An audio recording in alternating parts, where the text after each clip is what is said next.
Good afternoon, everybody, and welcome to Transcending Together with Julianne, Lee, and Rachel. Welcome back to part 3. If you found this first, then you got to go. I don't know which side the link's on. You got to go back there to 1 and 2. But welcome to part 3, and we're in conversation with Devin. And Devin, well, I tell you what, let's put it on. I'm going to put it on to Lee to ask a pointed question. Okay, so trying to kind of like pull together all the threads that we've been discussing on this episode. What do you think, Devin, is the importance of challenging the status quo and advocating for a society that values every voice? What do you think we can be doing as an LGBT? Well, particularly as the LGBT, we have to first stand together within our own community. That is first and foremost. There has really become this sense of almost like factions within the LGBT that doesn't really push our narrative forward. If we're going to want the world and as a whole to embrace us just for who we are, then we have to be willing to do the same. We have to be willing to find that harmony within everyone. We have to be able to take in other people's opinions and meet in the middle. When you really think about inclusivity, it's not about changing who another person is. It's not about trying to shift someone from what they feel or what they believe. It's just giving people the space to be heard, to not be silenced just because of what has always been. Because we have to think about it. There was a time when community bathrooms were all the rage. You go back to ancient times, pre-organized religion times, bathhouses. You go back to, the ancients where men were off at war and women were all here raising children together. This idea of male and female being two dichotomies that are completely separate, and that's something that's very new. We have to be able to really empathize with people.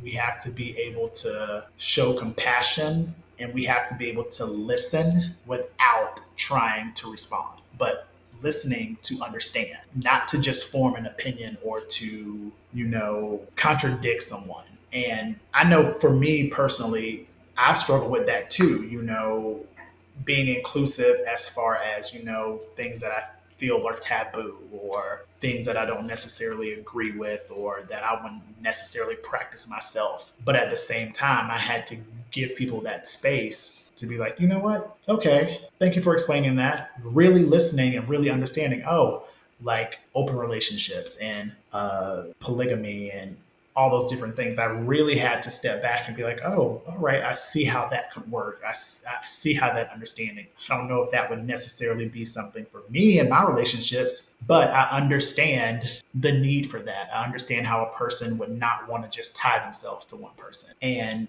I feel like when we do that, we can transcend those societal barriers that have just been put up there for us. This and that, him and her, us and them. It's empowering because it almost solidifies your stance when you can be like, you know what? I could be wrong. I could have this wrong. I could be doing something that's not right. I'm still going to believe whatever I believe, but I'm not going to be actively trying to hurt you or to diminish you. And, I think that's a collective and it's a positive change, like I said, Aries, the spirit of this cardinal fire. We all have things that we are passionate about, like that red energy that drives us and moves us to whatever height we do. But I think if you really look throughout history and just society as a whole, we've accomplished so much more together than we have separate. the world wars that when they finally decided to come together, they ended, or any movement, anything that's brought about change has always included someone on the other side, whether it be the women's movement, slavery, racism, trans, LGBT. At some point, we had to reach on the other side to have people support a cause. We had to have allies in the fight with us. And if we start thinking of each other as allies, just as support as opposed to the other, it just gives people that grace to just be, to exist. That's what I feel being a human is. Excuse me. It's about that experience, that growth. I mean, what if people who spoke Spanish only hung around people with Spanish? No one else would ever have learned the language, and whether that be the trans community, the gay community, whatever community it is, we have to open ourselves up to that. We have to embrace that. We have to be willing to hang on to what we feel and what we feel is true, but still allow people to do the other thing, the same thing. That's harmony. That's balance. That's synergy. Getting back to how you mentioned the number 6, that balance and that perfection. We can divide and conquer, but still come together. I think that's the best way to sum that up. And it's going to take conversations like this. It's going to take that openness. Julie just brought a subject up about, trans people in sports that I had never thought about it that way. Wow. Yes. Wow.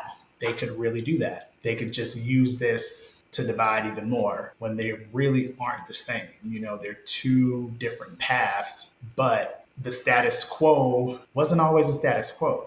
It's just what's accepted. So at some point, it was something else.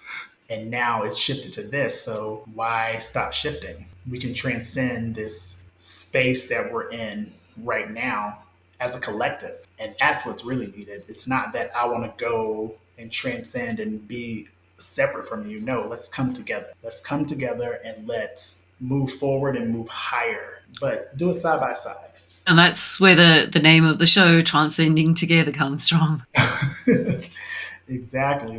These mindsets, these zeitgeist,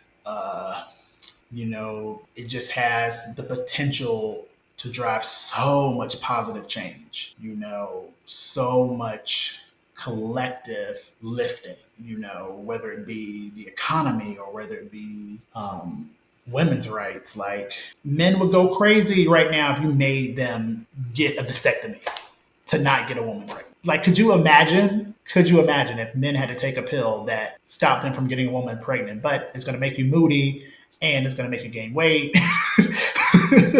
Like, it's just crazy, but no one thinks about that. And I think that's what the spirit of inclusiveness means, is I'm including you in my freedom. I'm including you in my right to live a life that is as full and as true to me as possible. Did you know we've got an absolutely wonderful merch store? You can buy merch from the show. You can buy this mug, which supports my rugby team, the Sussex Dragons. This is one of my favorites. This is best part of waking up, turf tears in my cup. We also have t-shirts, which support my rugby team, and t-shirts which express our dissatisfaction with England rugby for the way they've treated trans people. And for you bikers out there, we've got our Sisters on Steel Motorcycle Club. Scan this QR code or follow the links on tigergirl.substack.com. Now back to the show. Yeah, it's always fascinated me, the idea that I was actually talking to someone just the other day about, if the role of contraception were reversed. In fact, you can see when it gets reversed, when you're saying to men, just wear a condom, and then they're complaining about, but it doesn't feel as good and it's not the same. And so even something as simple as that. But no, women must take pills and use coils and all the other contraceptive things. It's fine if the woman has to do it, but heaven forbid that the man should have to do it. So, I mean, that already, that you can just imagine. and someone floated the idea that maybe all men should get a reversible vasectomy until they make a conscious decision to want to have children. And I think that's a far easier way of doing it. But it's going to require men to have to make the decision to make that the way it works. And yeah, you were saying it's like if you look at the Black rights movement, civil rights, any justice requires people not in the community to help in the fight, and that allyship is so important. And because heavens knows, world politics today exists the way it does because of their ability to divide us. And I think they would be scared shitless if we actually stood together, everybody Yes. as one, and said we reject that. And I think that's, in the UK, we've had massive outcries and protests against the war in Israel, and massive marches, 2,000-3,000 people, up to 10,000 people marching. And the way the government's responded to that is, rather than listening, they've said, oh, well, we're just going to define them as extremists and ban them.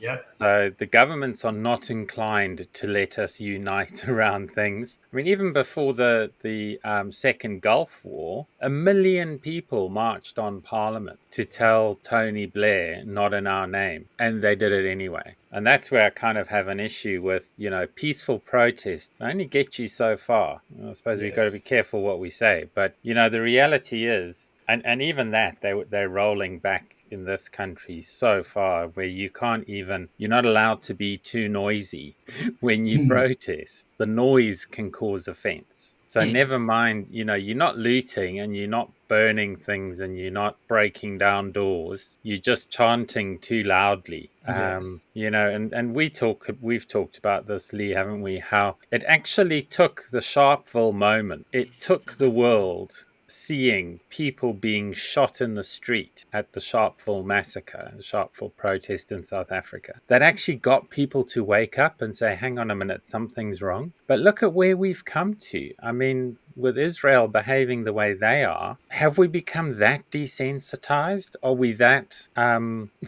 broken down that this Programmed. just doesn't?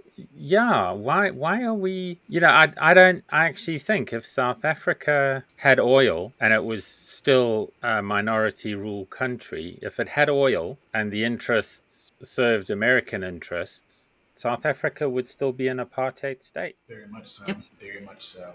It's Agreed. it's this fear of challenge, but that's what we have to do. That is, this new year, this new time, and with it just being the astrological new year, I've just felt this surge of unrestrictedness, of not caring anymore about what could be. This is how I feel. This is what it is, and I've especially as far as women have gone, even to the detriment, me and my mom butted heads because I could never understand how she would be a part of a religion that says you are beneath this person, and that's the challenge, that is something that was forced upon society and we just accept it. And now it's starting to unravel. A little slower than I would like, but it is slowly unraveling. And, people are, moving beyond that. They're elevating, the consciousness of people is slowly starting to change. But like you said, they don't like noise. They don't want you to be too loud because noise carries and people hear the message and then the whispers become rage, and they can't have that. They need us where we are, comfortably numb and detached and scrolling on our phones. But, acceptance and empowerment are human rights. And they go hand in hand, by me accepting your differences, it empowers me to live through mine and to embrace mine and to let mine show. And we don't see it like that. And getting back to like the LGBT, let's get away with that, because I remember when I called myself queer, no one else was doing it. And this is me being young and, writing human instead of my gender, because I'm like, why do I have to say male or female? It's just, I'm just human. And now it's this whole thing. So why would we want to take that away? You know, there was a time when you couldn't say lesbian, gay, or bisexual, or trans, you know, so it expands as we grow. So we have to do that in the same sense. So whether it be the LGBT or any other group that is trying to push the needle forward, we have to we have to challenge everything. Anything that you've been told, anything that you've been taught, anything you've been forced to believe, you have to challenge it. You have to say why. You have to let that voice be heard. Like in America right now, people sit around and they complain about the same things. Like the collective consciousness here was against them overturning Roe versus Wade. They were against, you know, denying people the right to be married or be in the military. But they only talked about it where no one could hear them. No. If everybody did not go to work one day, they would hear it. What if every woman didn't go to work one day?